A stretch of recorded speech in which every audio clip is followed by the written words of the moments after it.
Hi everyone. Welcome to S M academy Telugu. ఈ వీడియోలో మనం ఏపీ హైకోర్టు ముఖ్యమైన బిట్స్ గురించి తెలుసుకుందాం. ఇది 13వ వీడియో. ఆల్రెడీ 12 వీడియోలు చేయడం జరిగింది. కింద డిస్క్రిప్షన్లో ప్లేలిస్ట్ యొక్క లింక్ ఇస్తాం. దాని ద్వారా మీరు మిగతా వీడియోస్ అన్ని కూడా చూడండి. మీ నాలెడ్జ్ని పెంపొందించుకోండి. ఈ వీడియోలో మనం ఇంగ్లీషు మరియు జనరల్ అవేర్నెస్ క్వశ్చన్స్ కూడా కవర్ చేయడం జరుగుతుంది. లాస్ట్ ఇంగ్లీష్ క్వశ్చన్స్ ఉంటాయి. వీడియోని లాస్ట్ వరకు చూడండి.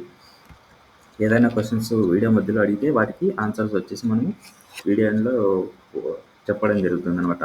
లేట్ చేయకుండా వీడియోలోకి వెళ్ళిపోదాం. ఫస్ట్ క్వశ్చన్ వచ్చేసి ఎలక్ట్రికల్ ఫ్యాన్స్ మరియు విద్యుత్ మోటార్లు ఏ విధంగా పనిచేస్తాయి అని అడుగుతున్నాడు. సో ఎలక్ట్రికల్ ఫ్యాన్లు కానీ మన ఇంట్లో ఫ్యాన్లు కానీ విద్యుత్ మోటార్లు కానీ అవన్నీ కూడా ఎలా పనిచేస్తాయంటే విద్యుత్ శక్తిని యాంత్రిక శక్తిగా మార్చడం ఈ విధంగా పనిచేస్తాయి అన్నమాట. దీంట్లో జరిగే ప్రక్రియ ఇది. విద్యుత్ శక్తిని యాంత్రిక శక్తిగా మారుస్తుంది అన్నమాట. ప్రాథమిక హక్కుల పరిరక్షణ కోసం రిట్లను జారీ చేయాలని సూచించే ఆర్టికల్ ఏంటి? First option article 21, article 17, article 32, article 44. Answer వచ్చేసి మనకి ఆర్టికల్ 32 దేన్ని సూచిస్తుందంటే రిట్లను జారీ చేయడం గురించి తెలియజేస్తుంది అనమాట. మొక్కలోని ఆకులలో లభించే లోహం ఏది? సో మొక్కలోని ఆకులు ఉంటాయి కదా, ఆకులలో కూడా ఏదో ఒక లోహం లభిస్తుంది. అది ఏదని అడుగుతున్నాడు. First option radium, calcium, magnesium, aluminium. Answer వచ్చేసి మనకి మొక్కలోని ఆకులలో లభించే లోహం వచ్చేసి మెగ్నీషియం అండి. అర్ధరేణువులు ఉంటాయి కదా, వాటిలో లభిస్తుంది. నెక్స్ట్ 1866లో ప్రార్థనా సమాజాన్ని ఎవరు స్థాపించారు? సో ప్రార్థనా సమాజం ఎప్పుడు స్థాపించబడిందైనా కూడా 1866 అని గుర్తుపెట్టుకోండి. దీన్ని ఎవరు స్థాపించారని అడుగుతున్నాడు. First option Ramakrishna Paramahansa, Ishwarchandra Vidyasagar, Atmaram Pandurang, Dayananda Saraswati. మనకి ఇక్కడ ఆన్సర్ వచ్చేసి ఆత్మారాం పాండురంగ మనకి ఆన్సర్ అనమాట. నెక్స్ట్ బ్రహ్మ సమాజాన్ని ఎవరు స్థాపించారో కింద కామెంట్స్ రూపంలో తెలియజేయండి. ఖిల్జీ వంశం ఉంది కదా, మనకి భారతదేశాన్ని పాలించినటువంటి ఖిల్జీ వంశము ఎప్పటి నుంచి ఎప్పటి వరకు పాలించిందంటే 1290 నుంచి 1320 మధ్య కాలంలో ఖిల్జీ వంశస్థులు భారతదేశాన్ని పరిపాలించారు. సో ఈ వంశాన్ని స్థాపించిన వారు ఎవరు? ఆన్సర్ వచ్చేసి first option Alauddin Khilji, Jalaluddin Khilji, Mubarak Khilji, Muhammad Tughlaq. So ఇక్కడ ఆన్సర్ వచ్చేసి జలాలుద్దీన్ ఖిల్జీ అండి. జలాలుద్దీన్ ఖిల్జీ గారు ఖిల్జీ వంశాన్ని స్థాపించారు భారతదేశంలో. దిగువ న్యాయస్థానాలు, సో హైకోర్టు కింద ఉన్న కానీ సుప్రీంకోర్టు కింద ఉన్న కానీ తమ పరిధిని మించి ఏదైనా కేసును టేకప్ చేసి వాటిని తీర్పులు ఇస్తుందంటే సో దిగువ న్యాయస్థానాలు తమ అధికారాల పరిధిని మించి వ్యవహరిస్తే ఉన్నత న్యాయస్థానాలు జారీ చేసే రిట్. సో ఈ రిట్ అనేది న్యాయస్థానాలు తమ కింద న్యాయస్థానాలకు రిట్లను జారీ చేస్తాయి. అది ఏంటంటే ప్రొహిబిషన్ అనే రిట్ను ఎగువ న్యాయస్థానాలు దిగువ న్యాయస్థానాల మీద జారీ చేస్తారనమాట. ప్రొహిబిషన్. ఆన్సర్ వచ్చేసి ప్రొహిబిషన్. రీసెంట్గా ఎన్నికలు కంప్లీట్ అయినాయి కదా, గుజరాత్కి హిమాచల్ ప్రదేశ్. సో గుజరాత్ రాష్ట్రంలో అసెంబ్లీ స్థానాలు ఎన్ని ఉన్నాయని అడుగుతున్నాడు. గుజరాత్ రాష్ట్రంలో అసెంబ్లీ స్థానాలు వచ్చేసి మనకి 182 ఉంటాయి. 182. ఈ కింది వాటిలో ఏ దేశం భారతదేశంతో తక్కువ సరిహద్దును కలిగి ఉంది? సో భారతదేశంతో తక్కువ సరిహద్దును కలిగి ఉన్న దేశం ఏదంటే options Bangladesh, Nepal, China, Afghanistan. So మనకి ఆఫ్ఘనిస్తాన్తో భారతదేశానికి తక్కువ సరిహద్దు కలిగి ఉంది. ఎంత అంటే ఎన్ని కిలోమీటర్లు అంటే 106 కిలోమీటర్లు మాత్రమే మనకి ఆఫ్ఘనిస్తాన్తో సరిహద్దు కలిగి ఉందన్నమాట. Answer D. మొదటి పంచవర్ష ప్రణాళిక యొక్క కాలం 1951 నుంచి 1956 వరకు ఉంటుంది. ఈ ప్రణాళికలో దేనికి ప్రాధాన్యత ఇచ్చారు అని అడుగుతున్నాడు. మొదటి పంచవర్ష ప్రణాళికలో మన దేశంలో కరువు వచ్చి ఆకలి కేవలం ఎక్కువగా ఉండడం వల్ల వ్యవసాయానికి ప్రాధాన్యత ఇచ్చారు. ఆ తర్వాత ఇండస్ట్రియల్ పరిశ్రమలు నెలకొల్పడం రెండవది అనమాట. ఫస్ట్ మనకి వ్యవసాయం, అగ్రికల్చర్. ఆంధ్రప్రదేశ్లో అత్యంత పొడవైన జాతీయ రహదారి ఏది? సో జాతీయ రహదారుల గురించి క్వశ్చన్. ఆంధ్రప్రదేశ్లో అత్యంత పొడవైన, భారతదేశంలో అంటే అత్యంత పొడవైన మనకి తెలుసు.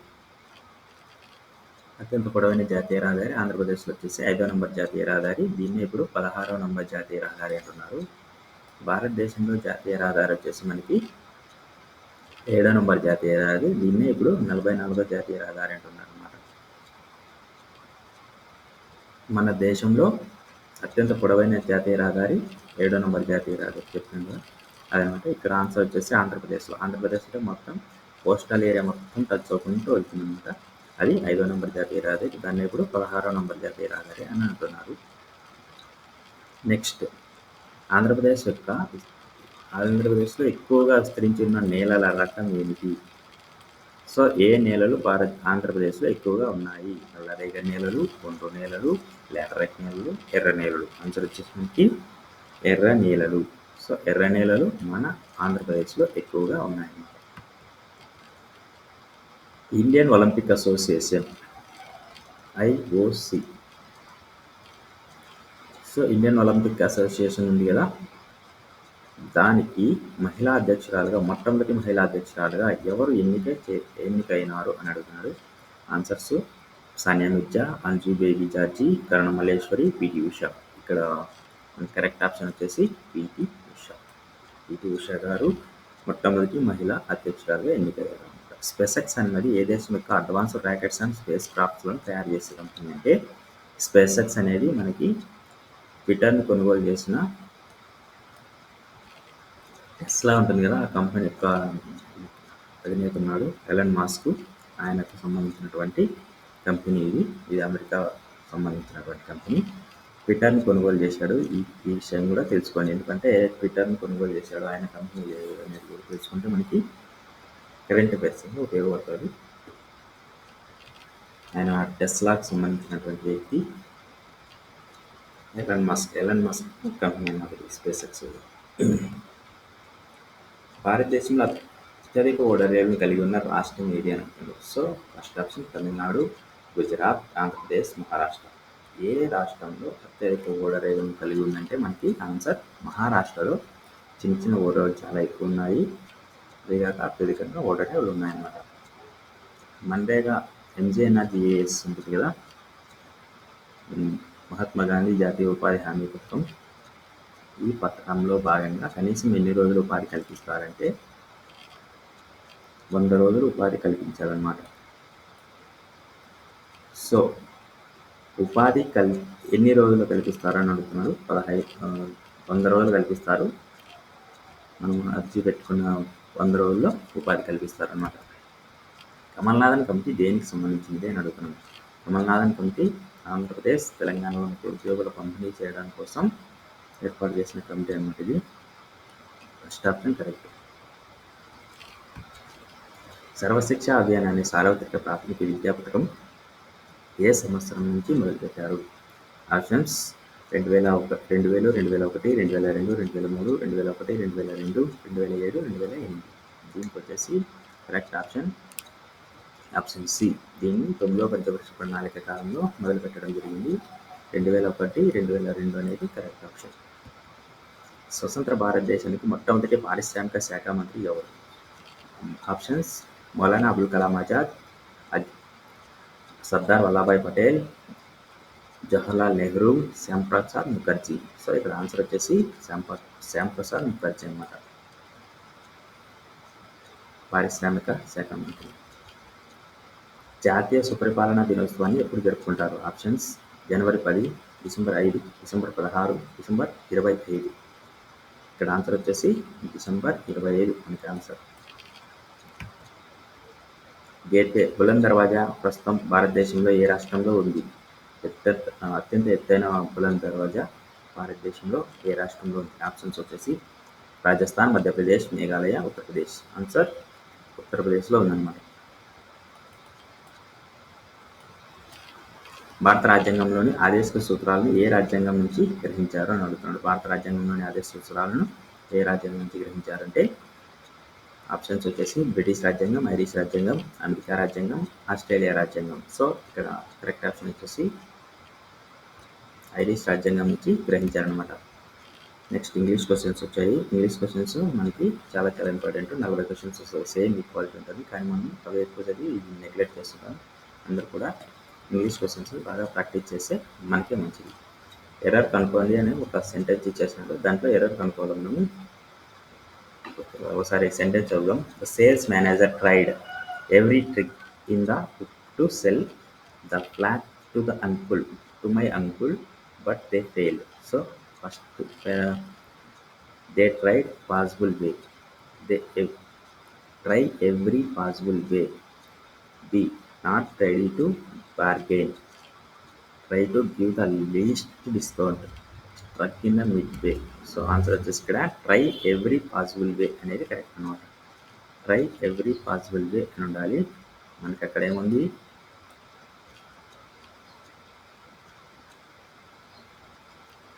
ట్రైడ్ ట్రిక్ అని ఉంది కదా. ఇడియమ్స్ అండ్ ఫ్రేజెస్ ఇచ్చాడు. To cry wolf, to cry wolf. So మనకి ఏడుపులు అంటారు కదా, అది గివ్ ఫాల్స్ అలారం. దీనికి వచ్చేసి బి అనేది కరెక్ట్ ఆప్షన్ అన్నమాట.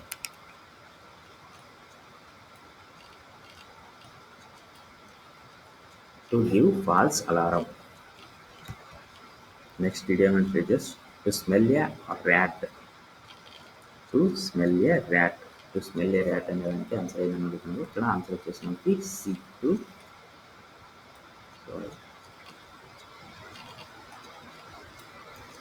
To suspect foul dealings. So suspect foul dealings అనేది మనకి టు స్మెల్ ఏ సాల్ ర్యాట్ అనే దానికి ఇడియం అండ్ ఫ్రేజ్ కింద మనం చెప్పవచ్చు. Give cold shoulder. Give cold shoulder. ఈ కోల్డ్ షోల్డర్ అనే దానికి ఇడియం ఫ్రేజెస్ కింద ఏమంటారంటే టు ఇగ్నోర్. ఇగ్నోర్ అంటే మర్చిపోవడం, నెగ్లెక్ట్ చేయడం, ఇలా వస్తుంది అనమాట. సో ఈ కోల్డ్ షోల్డర్ అంటే ఎవరైనా కానీ మనకి ఎక్కువ ప్రాధాన్యత ఇస్తున్నా కూడా వాళ్ళని మనం ఇగ్నోర్ చేస్తుంటాం. ఇగ్నోర్ చేయడం అంటే తక్కువ చేయడం లేదా మర్చిపోవడం. So property was divided among. Next error finding. ఏ పార్ట్లో ఎర్రర్ ఉందని కనుక్కోవాలి. Property was divided among the two brothers. Answer వచ్చేసి ఏ దాంట్లో ఉంది అని అడుగుతున్నాడు. మనకి బిలో ఉంది. బిలో డివైడెడ్ అమాంగ్ ఉంది కదా, అమాంగ్ తీసేసి the property is divided between. Between అని రాస్తే ఇక్కడ కరెక్ట్ అనమాట. Answer B. Next, I will try to be on time but don't worry when I am late. So next answer వచ్చేసి దీనికి ఏ పార్ట్లో ఉందంటే ఆన్సర్ బి అనే పార్ట్లో ఉంది. వెన్ అనేది తీసేసి బై, వెన్ అనేది తీసేసి ఇఫ్ అనేది ఇక్కడ ఇఫ్ అని ఉండాలన్నమాట. ఇఫ్ అని ఉంటే అది కరెక్ట్ అవుతుంది. వెన్ తీసేసి ఇఫ్ అని వస్తే but don't worry if I am late. నేను ఒకవేళ లేట్ అయినా కూడా ఏం వరీ కావకండి అని మీనింగ్ వస్తుంది. యాంటోనిమ్ అడుగుతున్నాడు. ఒకటి బ్రిలియంట్ అనే వర్డ్కి యాంటోనిమ్ ఏది అని అడుగుతున్నాడు. ఇక్కడ ఆన్సర్ వచ్చేసి అపారెంట్. అపారెంట్ వచ్చేసి ఆన్సర్ అనమాట. Brilliant, apparent. Choose the correctly spelled word. So ఈ కింద వర్డ్స్ ఇచ్చాడు కదా, దాంట్లో కరెక్ట్గా స్పెల్ అయింది వర్డ్ ఏదని చెప్తున్నాడు. ఆన్సర్ వచ్చేసి కరప్ట్. CORROPT. దీనికి కరెక్ట్ ఆప్షన్ వచ్చేసి మనకి answer B. CORRUPT. Corrupt. Corrupt అనే దానికి స్పెల్లింగ్ కరెక్ట్ ఆప్షన్ ఇది. సో ఇలాంటి వీడియోస్ కోసం మన ఛానల్ సబ్స్క్రైబ్ చేసుకోండి. Thanks for watching.